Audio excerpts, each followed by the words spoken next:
Excuse me? Did you just ask what was BGK Network for? I'm glad that you asked. Let me get the number up because I know you're going to call.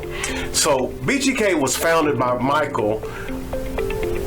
What happened to the number? The number's at the top of the screen now. But anyway, get the number. As I was saying, BGK Network was founded by... It's at the bottom of the screen. Really? Really? Okay. I'm sorry for calling you Michael. Apostle, just put me back where I can talk. Just put me back, please. Wow, some people are so sensitive, right? But seriously, what you just saw was a sample of what Apostle Michael Dulaney and Evangelist Tiffany can do through virtual ministry with BGK Network. They founded BGK to help people like you and myself to put the gospel out around the world. It's a great opportunity. I do encourage you to call the number. It's more affordable than you think. Give them a call. I did.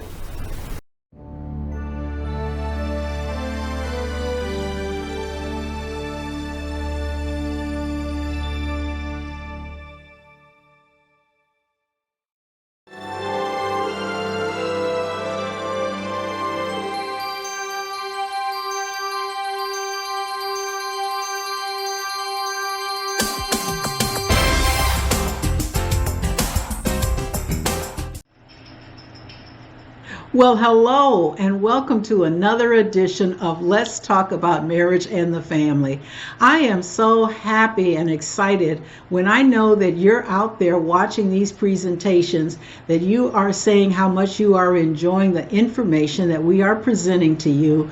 And it's not just me alone. There's a full working to make these productions beautiful, successful, and professional. I am just, again, so very happy that you joined me for this edition. And I want to ask you to do something special for me. I need your help. I would like to host a Let's Talk About Marriage and the Family party. Remember the old Tupperware parties where people would come and they would be able to sell the Tupperware? Well, if you host a Let's Talk About Marriage and the Family party at your home with 5 or more people viewing at one sitting, I am going to give you up to $25 toward your refreshments. I am also going to want to be a part of a Zoom afterwards where I can talk with your guests. I can find out what they are thinking about the presentation. So if you would just please consider helping me and host a Let's Talk About Marriage and the Family party, have 5 or more of your friends to come over and sit around the old internet television, or you can, if you've got a smart TV, you can pull it up on your smart television, watch Let's Talk About Marriage and the Family, whichever segment that you would like to. I will give you up to $25 for the refreshments for that evening.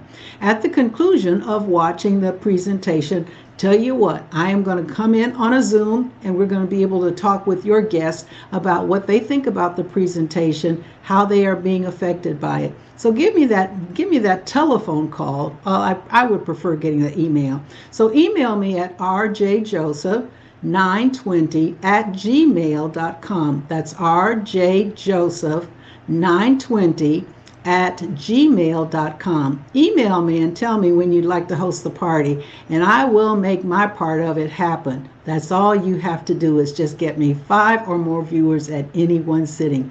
Well, I'm super excited on this evening because I have a wonderful guest present. It's a young lady that I met several years ago, and our paths crossed, and she was the one that started calling me Dr. Mom. And so for Apostle and all of the rest of you that call me Dr. Mom, it's this lady who coined that phrase, Dr. Mom. And her babies, when they were born, they called me Dr. Grandma. And so because she has twins, and those twins are getting ready to go to college. So we're real excited about this young lady in the person of Burl Armstrong. Welcome, Burl. Good evening. How are you today, Dr. Mom? It's a pleasure to be here.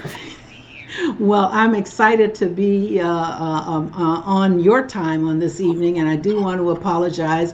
We did have some technical difficulties, but the weather and various things that are happening in parts of the country affect our production. But thank you for being so very patient and waiting. I just want you to tell us a little bit about who Burl Armstrong is. I know that you're a wife, I know that you're a mother, but my viewing audience doesn't know who you are. So the floor is all yours. Tell us who you are. Well, I want to first start off by saying I am a wife married to my husband, Ronald, for 26 years. I am a mother of four. And as you said earlier, two of my children, our youngest, are fraternal twins about to go off to college. I am an ordained minister. I am a licensed clinical professional counselor, as well as a board certified telemental health professional. I'm licensed to transform lives in Illinois, Indiana, Kentucky, Florida, and Georgia. I am the co-founder and co-owner of the Transformation Specialist, a solely online mental health group practice. Wonderful, wonderful. So we can get in contact with you and we don't even have to come into your office. Absolutely. As long as you're located in one of the states that I'm licensed in. Okay, all right. Give us those states again. Illinois, Indiana, Kentucky, Florida, and Georgia. And we're hoping All to be right. adding a few more states before the end of the year. All right. And so it's transformation counseling services. Is that what it is? The Transformation Specialist, our website is mymytts.online. Again, that's mymytts.online. All right. And so now you are a licensed professional chaplain, counselor. How do you like that? I Oh, made that's you a you, Dr. chaplain. Mom.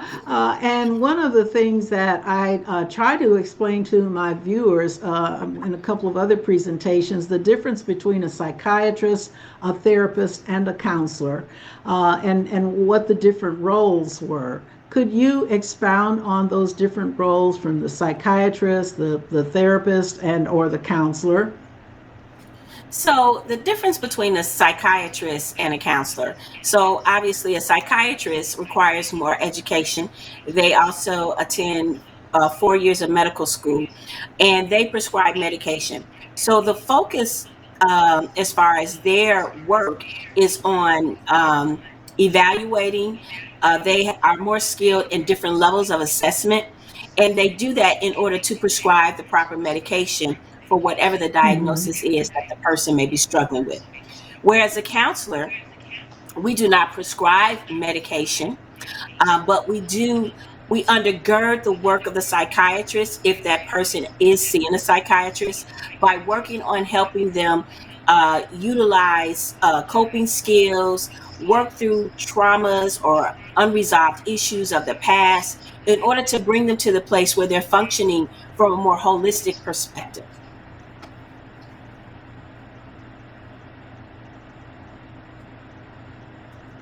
Well, I think we had just a little bit of a technical difficulty. So you were saying in my last being able to hear, and I understand that in your area there are some thunderstorms, and in our area there are tornadoes. So could you just expound on that again, because I don't want anyone to miss this because this is so important. Okay, so the difference between a psychiatrist and a counselor, first of all, there's different level of education. With a psychiatrist, they attend 4 years of regular school, then they have medical school. This affords them the license and the ability to prescribe medication. Also, they gain more training and insight as to the level of assessments that they can administer in order to properly diagnose and medically treat and prescribe. As far as the counselor, we undergird the work of the psychiatrist if our clients are seeing a psychiatrist, in that we work to empower our clients to do with coping skills, and also we help them work through past traumas and any unresolved challenges that they may be struggling with. Exactly, as in any profession, there are those specialists. Many times I'm dealing with patients that have a counselor. They actually have a psychiatrist that's just giving them medications, keeping them regularly medicated, and then they may have a counselor, but their counselor specialty may not be in a certain area where I feel as though they may need some additional direction in a specialization. For many of my patients are dealing with childhood trauma, sexual trauma, and there are some of their. I asked them, have they talked with their counselor about it, and they say, well, I really didn't get the direction that I thought I was going to get, and sometimes then they may need to look at a counselor whose specialty is in a particular marriage or sex therapist or various therapies that maybe overall they're just not getting.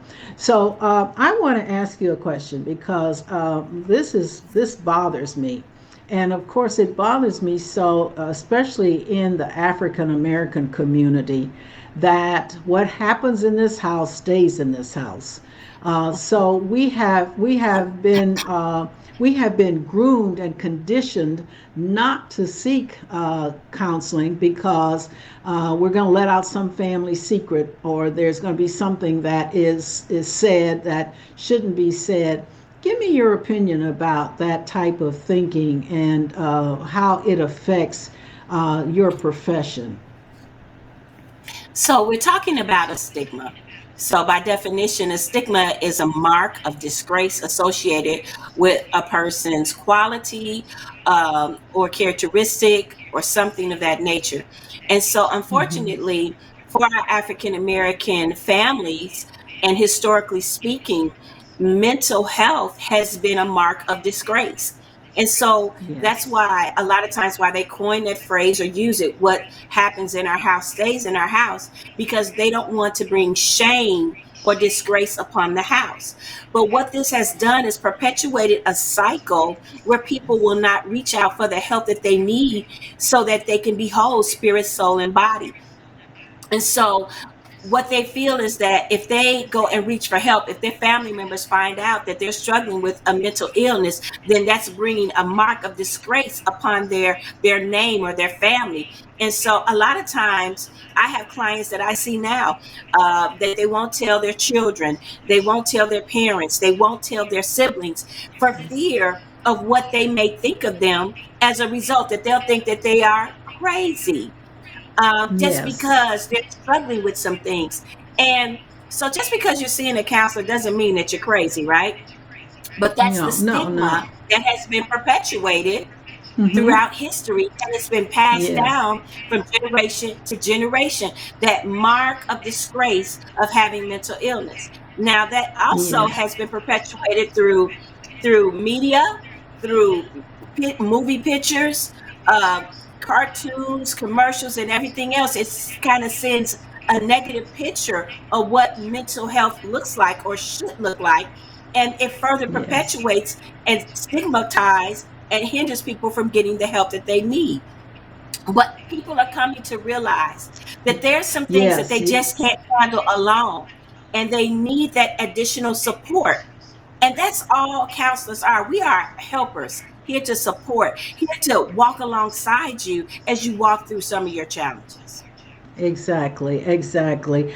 I find that what I particularly do working in a substance abuse facility, there are so many times because I have two groups per week, and those groups are generally supposed to be people that are going through the 12 steps.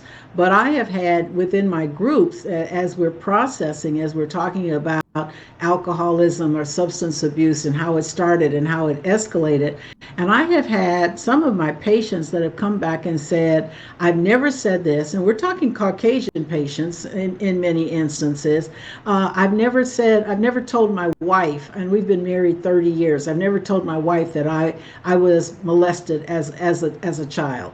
I've never shared with any members of my family what happened in my life.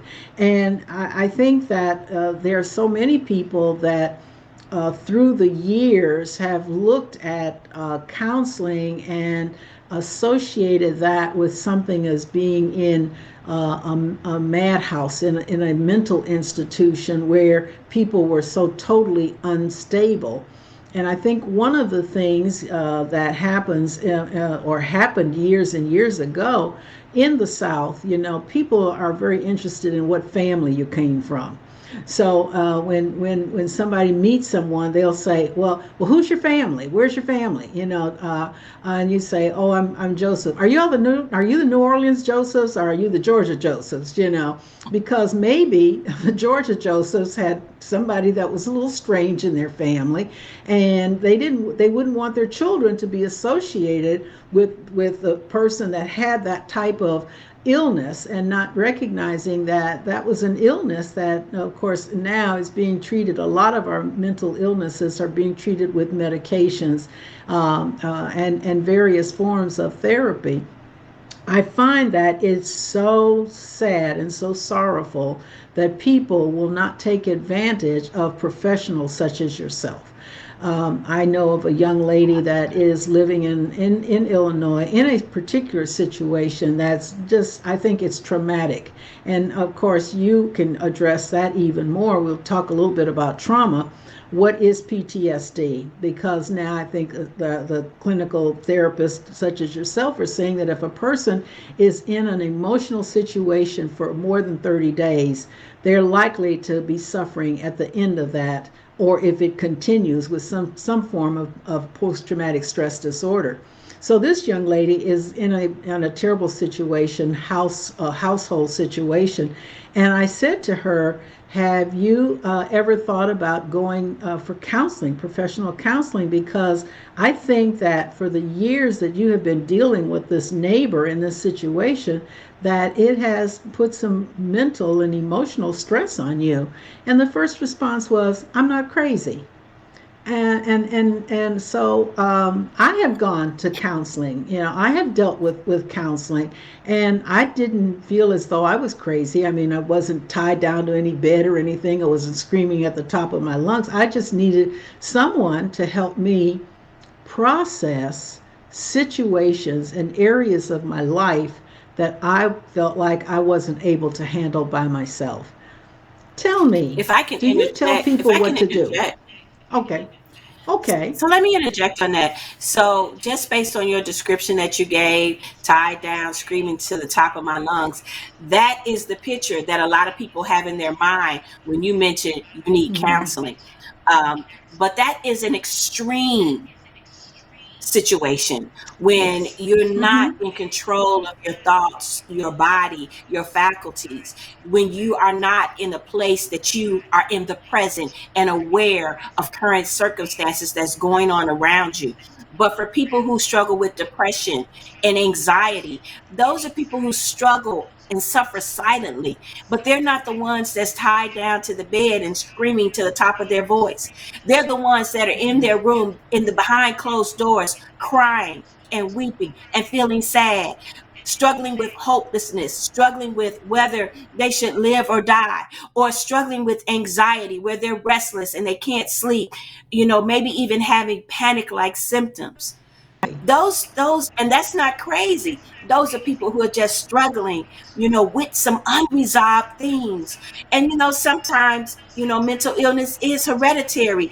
So maybe your mother struggled with it but was never diagnosed. Why? Because what goes on in our house stays in our house. She never sought Mm-hmm. help. And a lot of times, alcoholism and addiction is born out of unresolved issues and people not getting the help that they need to deal with their emotional and mental issues. Yes, exactly, exactly. And I find that most of the time, of course, when I get a new patient, I ask them the first, the general questions, and single, married, separated, divorced, or widowed, and try to get into the whole history about where they're sort of coming from marital wise, which can be comedic sometimes because they'll say, well, how long have you been married to your wife? And they go, oh, this is my fifth wife. And I go, oh my God, well, tell me about your first wife. Tell me about your second wife. So I go through that history. But then I say, tell me about mom and dad. What was life like growing up? because I need to know what was your life like growing up. And when I have a patient that says, "Oh, our life was perfect. It was really wonderful. There were no problems at all," and I think, you're one of the ones that's going to come later on and open up to me about something serious that was really going on in that household. And what you're doing is glossing over the particular issues and the things that were bothering you. What happens when you meet a client for the first time? What are you looking at a client that you get for the first time? So when I meet a client for the first time, I'm just trying to give them a sense of safety. I'm trying to establish that rapport, letting them know that they can trust me with whatever issues they want to share. I Mm-hmm. also let them know that the only way we can get anywhere, see any progress, see any change, to see our lives transform if we're functioning from a place of truth. So I Yes. tell them, I'm going to be honest with you, and I need you to be honest with me. And I tell them, if we're ever talking about something that you feel uncomfortable with in the moment, I'll give you a moment. I'll say, okay, but I'm not going to just leave it there. I let them know Yes. we may leave it in that moment, but we'll come back to it after we put some coping skills in place, some things to strengthen us. Maybe that's a layer that's premature and we're not ready to deal with it at that time. So we have to deal with some other layers first to work our way up to that. But I let them know that avoidance is not the key. We're not going to avoid this. Yes. We're not going to run. We're not going to hide. But in that Yes. first encounter, I'm working to establish rapport and let them know that this is a safe space and that I'm a safe person and that they can trust me. Yes, yes, and trust is, of course, I think one of the great things that our patients, clients have to know, that they can trust us. And it's very interesting because at the end, when I'm just about finishing up with a patient, we have some questions and things that they'll be asked and say, "What are you thankful for?" And it's amazing how many of them will say, "I'm thankful for my counselor. I'm thankful for my chaplain." And I say, "Well, at least I made the cut." But very, very many times, it's what you see. Sometimes you're with a client and they stop talking, and you can visibly see something is going on with them. How do you handle that? I mean, how do you well, they stop talking, they're not crying, but you can see that there is something else going on. How do you handle that? Well, with our online practice, we have to really be attuned to all type of nonverbals. So I'm looking at Mm-hmm. any type of micro expression. I'm looking at the fact that they look down, they look up, they look away. But when silence comes, I pause. I don't rush in. And I'll say, when I get the release, I'll say, so tell me, what are you thinking right now? Or if we were Okay. talking about something and they stop mid sentence and pause, I'll say, hey, where did you go? Take me with you. Yeah. Okay, all right, and that's similar to, I say to my patients, can you just tell me what happened? What was happening when you kind of could see something visible going on with you. Now, when a person comes in for counseling, you of course are taking insurances, so you're working with a patient that has insurance. You're also doing some what we call employee EAP work with any companies that employee assistance programs. Right. So we accept all the major insurance PPOs, and there are Mm-hmm. several EAP networks that we are affiliated with. And so, yeah, so our intake is very simple. What we do is, once we get an inquiry, you can either send an inquiry through our website, or sometimes you can reach out to your insurance and find out if we're in network. And once you do that, they give you our information and you can call us. We'll do a telephone consultation and just to see and if you're a and good fit. Because okay. everybody is not comfortable with telehealth, even though that's the thing now, but everybody's not comfortable with telehealth. Okay, I'm extremely comfortable with telehealth because it keeps me from sometimes having to go a long distance just to talk to a physician, and I am able to. And this is one of the things that I think many people are not comfortable with, is the fact that they have. I think that there's a lot more preparation with telehealth. That you have to really kind of have things lined up that you want to work on in any particular situation.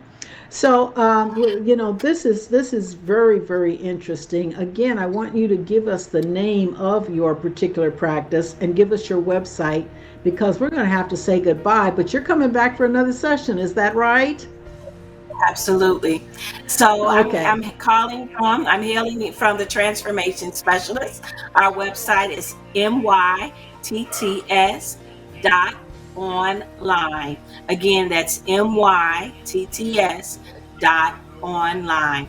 It has been a pleasure speaking with you, Dr. Mom, and I look forward to part two.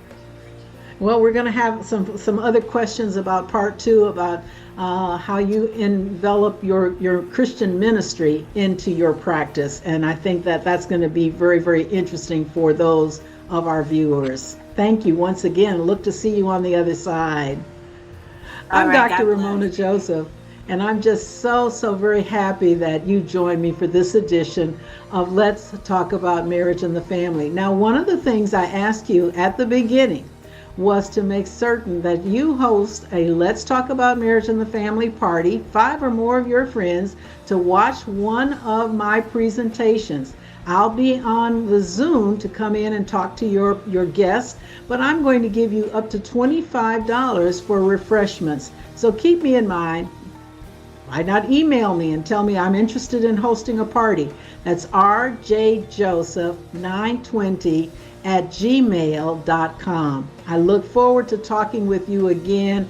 This is always a pleasure for me to have a guest and bring you some vital information that may help you and yours in the future. So until the very next time, I'll leave you with my 3 favorite words, which are love and peace. And in addition to that, I want to tell you I love you with the love of Jesus Christ, and there's not anything you can do or will ever be able to do to stop that. God bless you. Until the next time, I'm Dr. Ramona Joseph, and you have been the guest of Let's Talk About Marriage and the Family. Have a blessed evening, blessed day, a blessed life. Bye bye.